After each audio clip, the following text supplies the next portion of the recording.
Ezequiel 18:4. Eis que todas as almas são minhas. Como a alma do Pai, também a alma do Filho é minha. A alma que pecar, essa morrerá. O pecado é a morte. O pecado é a separação. A morte física separa o ser humano do mundo, desse mundo terreno. Quando faz lá o velório, etc., é a última homenagem àquele falecido. Porque, embora é doloroso enterrar, embora é doloroso se despedir, mas houve uma separação eterna. Aquele falecido, aquela falecida, não vai voltar o quê?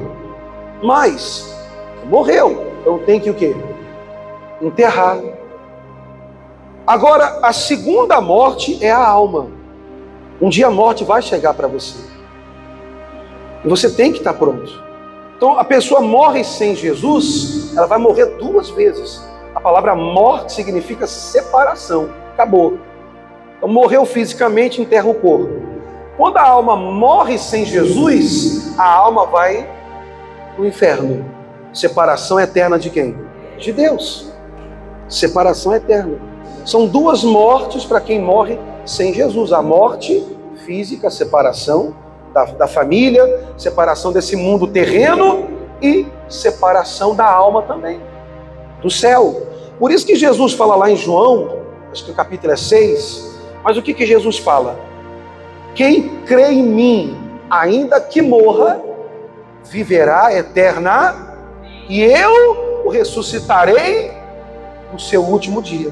Morreu nesse mundo com Jesus, o Espírito Santo ressuscita a pessoa na alma dela e leva ela para o céu. Não tem pregação mais forte do que essa, porque fala da alma. A Bíblia diz que todas as almas são de Deus. Diz assim, Mateus 25:31.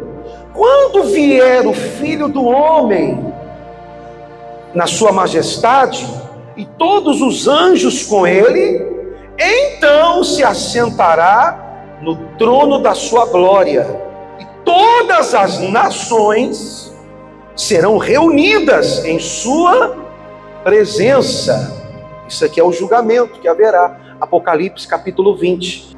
Todas as nações, pequenos, grandes, estarão diante do trono branco, e serão cada uma julgadas segundo as suas obras. É bom a gente ler isso, né?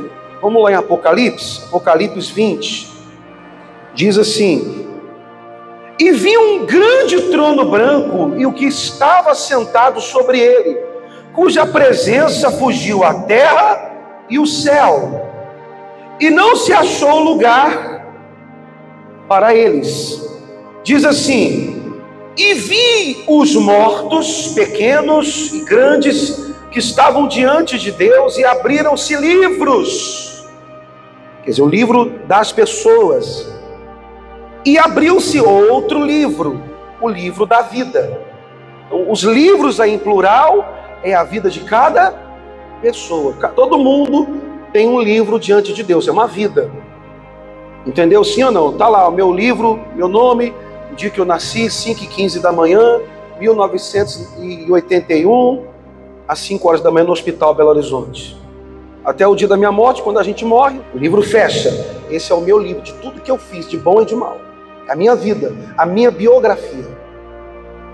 Aí diz assim, aí abriu-se o livro da vida, e os mortos, o que diz lá? Foram julgados pelas coisas que estavam escritas nos livros, segundo as suas obras. E deu o mar os mortos que nele havia, a morte e o inferno deram os mortos que neles haviam. Foram julgados cada um segundo as suas, quer dizer, segundo tudo que fez. E a morte e o inferno foram lançados no lago de fogo. Esta é a segunda morte. Ó, atenção aí na mensagem. Essa é a segunda morte. Ser lançado no lago, a separação eterna de Deus. Só tem vida mesmo em Deus. Lê lá em voz alta. E aquele que não foi achado escrito no livro da vida foi lançado no lago de fogo. É isso aí. Então o seu nome, quando você batiza nas águas, entrega a sua vida para Jesus, você segue Jesus na sua caminhada, você vai pagando o preço dia após dia, andando na vontade do Senhor, obedecendo à vontade do Senhor, agradando o Senhor.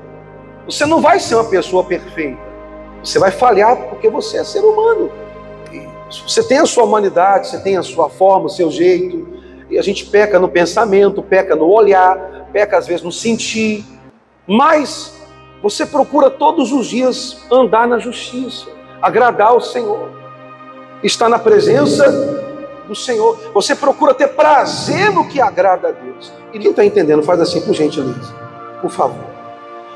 Então você precisa todos os dias manter o seu nome escrito no livro, porque todas as almas são de Deus. Então ele diz assim: quando vier o Filho do Homem na sua majestade, todos os anjos do céu com ele, então se assentará no trono da sua glória, e todas as nações serão reunidas em sua presença.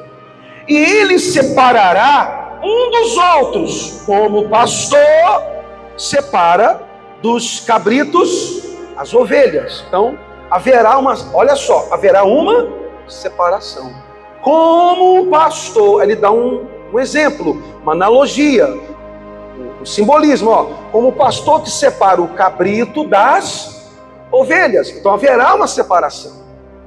Então quem não morreu com Jesus será separado dele. A pessoa não quis andar com Jesus viva na carne, não vai viver com ele eternamente. Não existe isso. Não, pastor, depois que morre, a gente vai lá para um purgatório, a gente vai ser purificado, né? A gente vai pagar os pecados, a gente vai ser lavado, depois a gente vai entrar no céu. Não existe isso. No mundo todo você não vai achar isso. O que é um sincretismo religioso? É uma adaptação de religião falsa, que dá para as pessoas mais facilidade de estar com Deus e pecar ao mesmo tempo, porque isso não existe. Há que se pagar um preço. Pastor, só me explica esse negócio então direitinho, de batizar, de andar com Jesus e ser salvo. Eu te explico. Enquanto você é solteira, você pode escolher quem que você vai querer namorar, noivar e casar. Só que, enquanto você está namorando, você tem direito de ver se é isso mesmo, escolher e ficar. Mas depois que você casa, biblicamente falando, não pode ter separação. Mas ele fez uma escolha, acabou, ele não tem mais direito de ter outra. Você vai aceitar dividir seu marido com outra mulher? Na salvação é assim, você entrega a sua vida para Jesus e você tem que, aqui dentro, todo dia você tem que dar não para o pecado. A tentação vem, os maus pensamentos vêm, você vai ter que todo dia pagar o preço.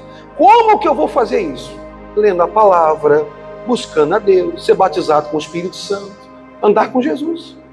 Se você não é de oração, se você não lê a palavra, se você não recebe o Espírito Santo, você não vai ter força, você vai cair. Você vai ficar vindo na igreja e cair toda hora, porque você não alimenta o seu espírito, você não está alimentando a sua alma. Você não está alimentando a sua alma, não está. Por isso que a sua mente fica bagunçada, e você não tem força, aí você começa a achar que a carne é fraca. Não, é porque você não está forte espiritualmente, porque você não está se alimentando de forma adequada. Já viu criança doente, com anemia? Só quer comer o quê? Besteira. Quando a gente era criança, ela obrigava a gente a comer beterraba. Eu odiava beterraba.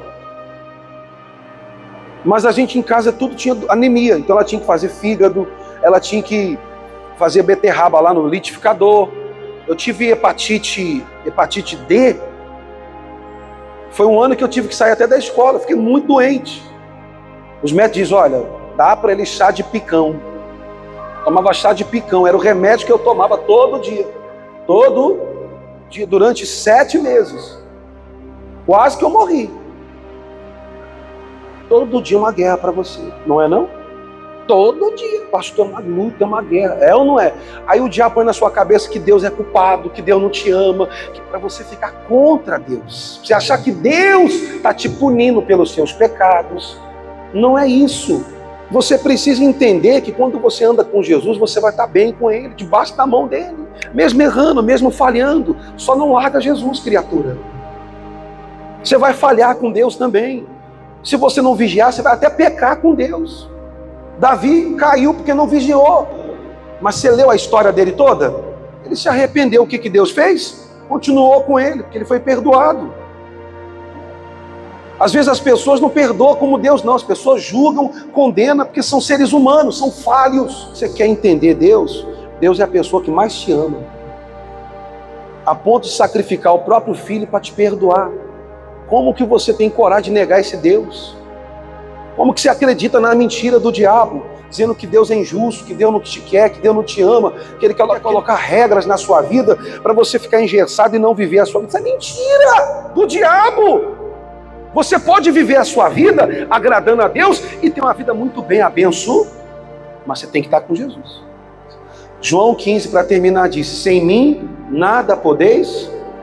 Dá a sua vida para Jesus, de verdade. Batiza nas águas. Se entrega a Jesus, se arrependa dos seus pecados. Viver no pecado vai te separar de Deus. Separa logo desse pecado. Larga logo a amante. Você está caçando inferno para a sua vida.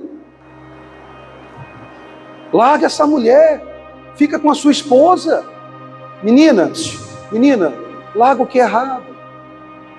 Larga esse vício. Esse vício vai te matar. Vício de jogos. Menino de 20 anos devendo mais de 10 mil reais em jogos de tigrinho, pensando em se suicidar, se matar. Meu Deus do céu, você faz coisa errada porque você escolhe errar. Entendeu? Sim ou não? Você tem escolha, ou você vai ser um cabrito, ou vai ser o quê? Ou uma ovelha, ou o quê? Confessa seu pecado para Deus. Confessa o seu pecado, porque o pecado tira a paz. O pecado tira a paz. Você não tem paz. Aquilo vai ficar te alfinetando até você jogar isso para fora. Pode passar 10 anos, o pecado está lá, ele não foi expurgado, não foi confessado para Deus, vai ficar lá. E um dia você vai lembrar. Um dia você vai lembrar: meu Deus, eu fiz isso, misericórdia. Meu Deus, me perdoa. Aí você vai pedir perdão. Por que não pedir agora? Fica de pé, por favor. Vamos fazer isso agora?